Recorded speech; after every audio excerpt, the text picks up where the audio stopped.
అక్రమార్కులకు సహకరిస్తున్న PSC committee జోక్యం చేసుకోవాలి. కలెక్టర్ గారు చేయాలి. కలెక్టర్ గారు వెంటనే జోక్యం చేసుకొని బాధితులకు న్యాయం చేయాలి. కలెక్టర్ గారు వెంటనే డౌన్ పిఎస్సి కమిటీ డౌన్ అక్రమార్కులకు సహకరిస్తున్న పిఎస్సి పోరాటం న్యాయం జరిగేంత వరకు పోరాటం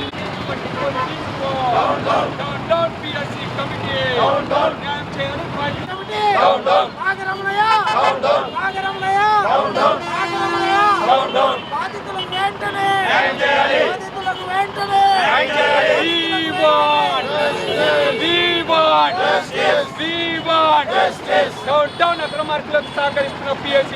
నాలుగో తరగతి ఉద్యోగుల గృహ నిర్మాణ సంఘం ఏదైతే 4th క్లాస్ ఎంప్లాయీస్ కాలనీ ఉందో ఆ యొక్క కాలనీలో 1993లో సభ్యత్వం తీసుకున్న సభ్యులు 1300 రూపాయలు అప్పుడు ప్లాట్లకు చెల్లించి వాళ్ళు అలాట్మెంట్ పొంది వాళ్ళ ఆధీనంలో సైతం ప్లాట్లు ఉండడము, ఆ తర్వాత వచ్చిన గత పాలక వర్గము వీరికి ఎలాంటి సమాచారం ఇవ్వకుండా వీళ్ళ దృష్టికి తేకుండా సంఘంలో సభ్యులు కాని వాళ్లకు అక్రమార్కులకు రిజిస్ట్రేషన్లు చేసి గత 20 ఏళ్ళు 2006లో రిజిస్ట్రేషన్లు జరిగితే అప్పటి నుంచి ఇప్పటి వరకు రిటైర్డ్ 20 ఏళ్ళు అయినప్పటికీ ఇక్కడ ఉన్నటువంటి సీనియర్ సభ్యులు ప్రతిరోజు కలెక్టర్ కార్యాలయం చుట్టూ, డీసీఓ కార్యాలయం చుట్టూ, డిఎల్సీఓ కార్యాలయం చుట్టూ పీజీఆర్ఎస్లో అర్జీలు అనేక విధాలుగా ఇచ్చినప్పటికీ వాళ్ళకి ఇప్పటికీ న్యాయం జరగడం లేదు.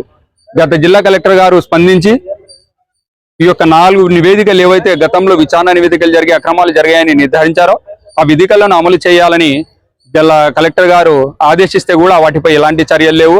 గత 4 రిజిస్ట్రేషన్లు రద్దు చేయండి అని గత కలెక్టర్ రంజిత్ బాషా సార్ గారు ఆర్డర్ జారీ చేస్తే కూడా దాన్ని కూడా పిఎస్సి కమిటీ అమలు చేయడం లేదు.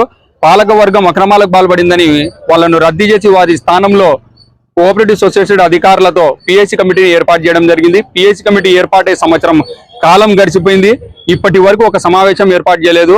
మొన్న కలెక్టర్ గారు స్పందించి చాలా సీరియస్ గా ఈ యొక్క నివేదికలపైన చర్యలు తీసుకోండి అని చెప్తే ఈ రోజు వాళ్ళు ఒక సర్వసభ సమావేశం ఏర్పాటు చేసి ఇక్కడ ఉన్నటువంటి వాస్తవ సభ్యులకు వాళ్ళకు సమాచారం ఇవ్వకుండా ఈ రోజు సమావేశం ఏర్పాటు చేయడం జరిగింది. అయినా వాళ్ళు అక్కడికి చేరుకున్నప్పటికీ వాళ్ళ వారసులకు పోనివ్వకుండా కేవలం పూరం లేదనే ఒక కారణం చూపుతూ ఉద్దేశపూర్వకంగా ఆ కార్యక్రమాన్ని ముగించడం జరిగింది.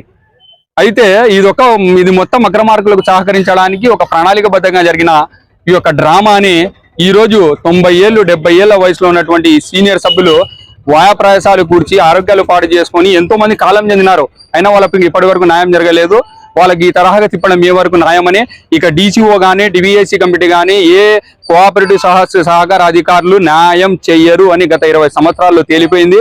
వాళ్ళు ఏ విధంగా అయితే అక్రమార్కులు గత పాలక వర్గాలు అక్రమాలకు పాల్గొన్నారో వాళ్ళకు వాంత పాడుతూ వాళ్ళు కాపాడడానికే ఈ అధికారులు కోఆపరేటివ్ సొసైటీ అధికారులు పనిచేస్తున్నారని ఇప్పటికే అర్థమైపోయింది. కాబట్టి ఇక మిగిలింది జిల్లా కలెక్టర్ గారే.